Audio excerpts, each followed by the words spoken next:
Hello, basketball people, we have news. Let's go to more news about the Golden State Warriors. I ask you to give a thumbs up and subscribe to my channel, as I am a Warriors fan. The Warriors want to build a roster to be champions and give Stephen Curry his fifth title, and for this, a great deal is being suggested, where the Warriors would bring in 2 stars and make a super team to dominate the Western Conference and be favorites for the NBA championship. The Golden State Warriors season ended a bit earlier than they hoped, losing in the second round of the playoffs to the Minnesota Timberwolves. But that wasn't for a lack of trying. At the 2025 NBA trade deadline, the Warriors made a massive move to acquire Jimmy Butler from the Miami Heat for a package surrounding Andrew Wiggins. While Butler has been a great addition through his half-season in Golden State, the franchise might have to decide on the 6-time All-Star quicker than many expect. With the Warriors in the hunt for just one more championship with Steph Curry and Draymond Green, they could make a surprise move that brings in youth and scoring for the experienced, yet aging Butler. Butler to Celtics mock trade. The latest mock trade offered up by Sports Illustrated sends Butler to the Warriors' recent rival, the Boston Celtics. In exchange, Golden State would get back 2 players who are currently performing at the highest level of their careers. Warriors receive Anthony Simons and Derek White. Celtics receive Jimmy Butler, 2028 first-round pick. In this deal, the Warriors decide to get younger and sell high on Butler. Butler will turn 36 during the season, Steph Curry is 37, and Draymond Green is currently 35, Ryan Shea wrote on a potential Butler trade. Anthony Simons, as he is only 26, looks to be the point guard of the future for the Warriors after Steph retires, and Derek White, at the age of 31, brings plenty of competitiveness for both the short and long term. Sending Butler to the Celtics would mean Golden State doesn't believe he, alongside Curry and Green, is a title-worthy combo. The team went 23-7 once Butler joined the roster, but as seen once Curry was injured in the postseason, the Warriors sputtered out against Minnesota. However, the trade makes much more sense for Boston, hoping to land a Jason Tatum replacement for next season. By acquiring Jimmy Butler, they do just that, he added. Jimmy Butler is a veteran and 6-time All-Star who brings plenty of experience and will fit right into the Celtics culture. But even sending both Simons and White away for Butler could be too high an asking price, especially for a Celtics team in flux. The odds of a deal like this going through are low, as all indications say Golden State feels encouraged to keep Butler in the final years of the Curry era, especially after the haul they sent out to get him. Warriors offseason. While a Butler trade to the Celtics remains unlikely, it would no doubt be the first big move made by the Warriors all summer. With the front office and Jonathan Kuminga still in a standstill, Golden State is the only team in the NBA yet to resign or add any players this summer. Once the Kuminga situation is sorted out, they expect to sign Al Horford, DeAnthony Melton, and Gary Payton too, but there is no word on when that might happen. Most recently, reports named the Warriors a potential landing spot for former first overall pick Ben Simmons. The move would make headlines, but the 6'9" point guard might be a bit redundant of an addition considering his skill set compared to Green's. However, he is still a free agent and could come in as a bench player for a Warriors team lacking top-tier depth. Play. Simmons is similar in many ways to Draymond Green. Neither has earned their contracts through individual scoring, but through defense and playmaking, Eric Pincus of Bleacher Report wrote. Simmons wouldn't fit alongside Green, but could be a valuable reserve behind him, so that the team doesn't need to alter its style of play. Green is willing to take the outside shot, make or miss, the one glaring difference between the two. Through the first 50 days of the 2025 NBA offseason, Golden State has yet to add or resign any players, and that will continue until they can find an agreement with Kuminga on his future.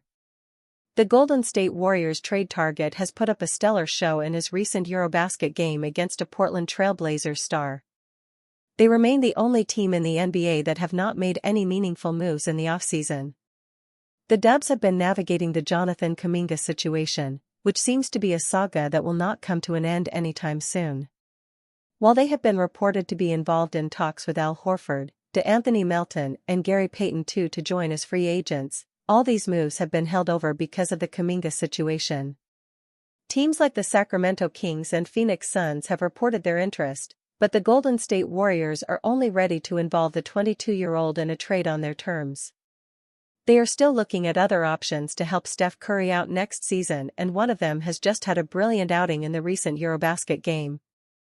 Nikola Vucevic shines in a Montenegro win over Deni Avdija's Israel.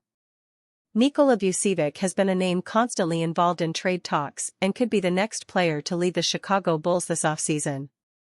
He has been playing for his national team, Montenegro, in the recent FIBA Eurobasket tournament and is leading by example. In his most recent practice game, the player scored 27 points and grabbed 10 rebounds to help Montenegro secure an 88-76 win. He was playing against his NBA counterpart, Deni Avdija, who did not have the best of games as he managed only 12 points. The Warriors would be keen to bring Vucevic to the roster, but they will ideally wait for the Kuminga situation to resolve due to the complexity. Jonathan Kuminga wants similar contract to two NBA All-Stars, report. Warriors free agent Jonathan Kuminga sees himself in a much higher light compared to the rest of the NBA. As Jonathan Kuminga's restricted free agency saga wages on, it's becoming more and more likely that he ends up taking the qualifying offer to remain with the Golden State Warriors for one more season before hitting unrestricted free agency next offseason. Kuminga has had a high asking price for a long time, seemingly asking for around $30 million annually, and he either wants a long-term deal or for the Warriors to give him a shorter deal with a player option so that he can have control over his future. As of now, the Warriors have only been willing to go up to a 2-year, $45 million deal with a team option on the second year, as that gives them more options to trade him. That hasn't interested Kuminga. Some may be asking, why is Kuminga asking for so much when he's yet to be a consistent member of Steve Kerr's rotations? Kuminga sets the bar high for himself. According to a league source of the San Francisco Chronicle's Ron Kroichik, Kuminga apparently thinks he's at the Cade Cunningham-Scottie Barnes level, where he should get that type of contract. It's really a quandary. I think it's bad for the Warriors and bad for him. Cunningham and Barnes are two of the gems of the 2021 NBA draft, with Cunningham going first and Barnes going fourth. Barnes won the Rookie of the Year award that season and made the All-Star game in his third year, while Cunningham was an All-Star and a third-team All-NBA selection this season.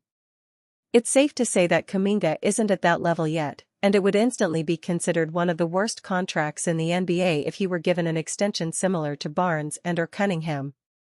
Barnes signed a 5-year, $224 million max extension that is set to kick in this season, and a lot of people around the NBA already don't view that contract in a great light. If people are having questions about Barnes, who has averaged 19.5 ppg, 8.0 rpg, and 5.9 APG in his last 2 seasons, they're going to question Kuminga's contract even more. Why Kuminga is likely headed toward the qualifying offer. The deadline to accept the qualifying offer is October 1st, although both parties could agree to extend that deadline. But the Warriors have remained firm in not wanting to pay top dollar for him, nor negotiate a sign-and-trade unless they receive significant value in return. The same can be said for Kuminga, who seemingly views himself in too high a manner and would be satisfied to accept the qualifying offer if it gives him more flexibility in his future. So, unless the Warriors change their minds and increase the offer for Kuminga, this could be headed to the rare situation of a player accepting his qualifying offer. There haven't been many instances of players betting on themselves with a qualifying offer and it paying out. The last 5 players to take that offer were Miles Bridges, a unique case, Denzel Valentine, Rodney Hood, Nerlens Noel, and Alex Len. That's not a great sign if Kuminga does opt into his qualifying offer. Stephen Curry says Warriors have great advantage now with high IQ dominant player on the team. The Golden State Warriors remain the only NBA team without a finalized roster for next season. Their offseason moves have stalled due to Jonathan Kuminga's complicated contract situation. Signings of players like Al Horford, Gary Payton II, and DeAnthony Melton remain pending. Despite the uncertainty, Stephen Curry believes the Warriors hold a significant advantage heading into the new campaign. Full season with the high IQ Jimmy Butler creates optimism for Warriors championship core. Curry expects major benefits from Butler's first complete season in Golden State. The superstar joined the Warriors mid-season through a trade but will now have proper time to integrate with the system. It's a great advantage. Doesn't necessarily guarantee results, but I think it will really help us kind of hone in on what's our best self, what everybody's supposed to be, and give good expectations, Curry explained. The two-time MVP praised Jimmy Butler's basketball intelligence and leadership qualities. "Jimmy is such a high IQ dominant player, Draymond. I know he's got a lot left, myself, so we're gonna take advantage of it. Get prepared. Get on the same page." Butler's impact, already visible despite reduced scoring numbers, dismissed the age issue. Butler successfully elevated the Warriors during his partial season, reducing pressure on Curry while adding paint aggression. His 17.9 points per game represented a career low, but Butler contributed 5.9 assists and 1.7 steals that showcased his versatility. The Warriors reached the Western Conference semifinals last season before arguably falling due to Curry's injury. With better health and full integration, expectations have risen considerably. Curry dismissed age concerns surrounding the Warriors' veteran core of himself, Butler, and Draymond Green, all in their 30s. "With age comes wisdom, we are going to be well prepared for another run," Curry said, expressing confidence in the team's championship potential with their experienced nucleus intact. Warriors rift deepens, Steve Kerr's shocking admission fuels Kuminga standoff. Betting preview. Game betting preview for August 19, 2025, 1840. Golden State Warriors coach Steve Kerr has never shied away from honesty. But his latest revelation may shed new light on the fractured relationship between him and Jonathan Kuminga, the team's restricted free agent locked in a contract stalemate. Speaking on the August 8 episode of the Glue Guys podcast, Kerr admitted that player development, particularly with young prospects, has never been his strong suit. "I really lean on my younger coaches," Kerr said. "One of the ways the league is so different now is that we're a developmental league. We don't practice anymore, so we have to develop these 19-year-old kids who are coming in without much practice time. Frankly, I'm not great with it. I'm an older coach, a disciple of Phil Jackson and Greg Popovich." It was a striking confession for a coach who has built his reputation on winning. Kerr has guided Golden State to 4 championships since taking over in 2014. But he came from an NBA era where rookies typically arrived polished and battle-tested after multiple years in college. Kerr's old-school roots. Kerr himself entered the league in 1988 as a 50th overall pick by Phoenix after spending 5 years at Arizona. He forged a 16-year career as a steady role player, earning 5 championship rings alongside veteran-heavy rosters in Chicago and San Antonio. "I lean on my younger staff to install development drills, decision-making stuff, things I never did or knew to teach," Kerr explained. "The key is to empower the people who can do those things." While that approach has worked with some Warriors prospects, Kuminga's case has become increasingly complicated. Kuminga-Kerr's strained partnership. Drafted 7th overall in 2021, Kuminga arrived in Golden State brimming with athleticism and upside. But despite flashes of brilliance, he has struggled to gain Kerr's full trust. Last postseason, Kerr reduced Kuminga to a situational role, relying on him only when Stephen Curry or Jimmy Butler were unavailable. The move frustrated the 22-year-old, especially after he closed the season with an eye-catching stretch, 24.3 points per game on 55% shooting and nearly 39% from 3 over his final 4 games. Still, Kerr was clear about where Kuminga stood. "I've been asked to win," he told the TK show in May. "And right now, he's not a guy who I can say, I'm going to play 38 minutes with the roster we have, Steph, Jimmy, and Draymond Green, and put the puzzle together that way and expect to win." Battle over the future. The stalemate has since spilled into contract talks. According to ESPN's Shams Charania and Anthony Slater, the Warriors have offered Kuminga a 2-year, $45 million deal with a team option on the second year, a structure designed to maximize trade flexibility. The deal also included a stipulation requiring Kuminga to give up his inherent no-trade clause.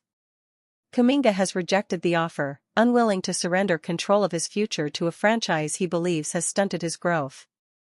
The Warriors, meanwhile, have shut down sign-and-trade discussions after failing to find a return they deem valuable, according to ESPN.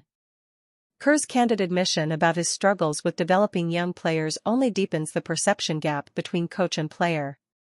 For Kuminga, it reinforces the belief that his path to stardom may lie outside of Golden State. For Kerr and the Warriors, it's a reminder that even a dynasty can face growing pains in a league that increasingly belongs to the next generation.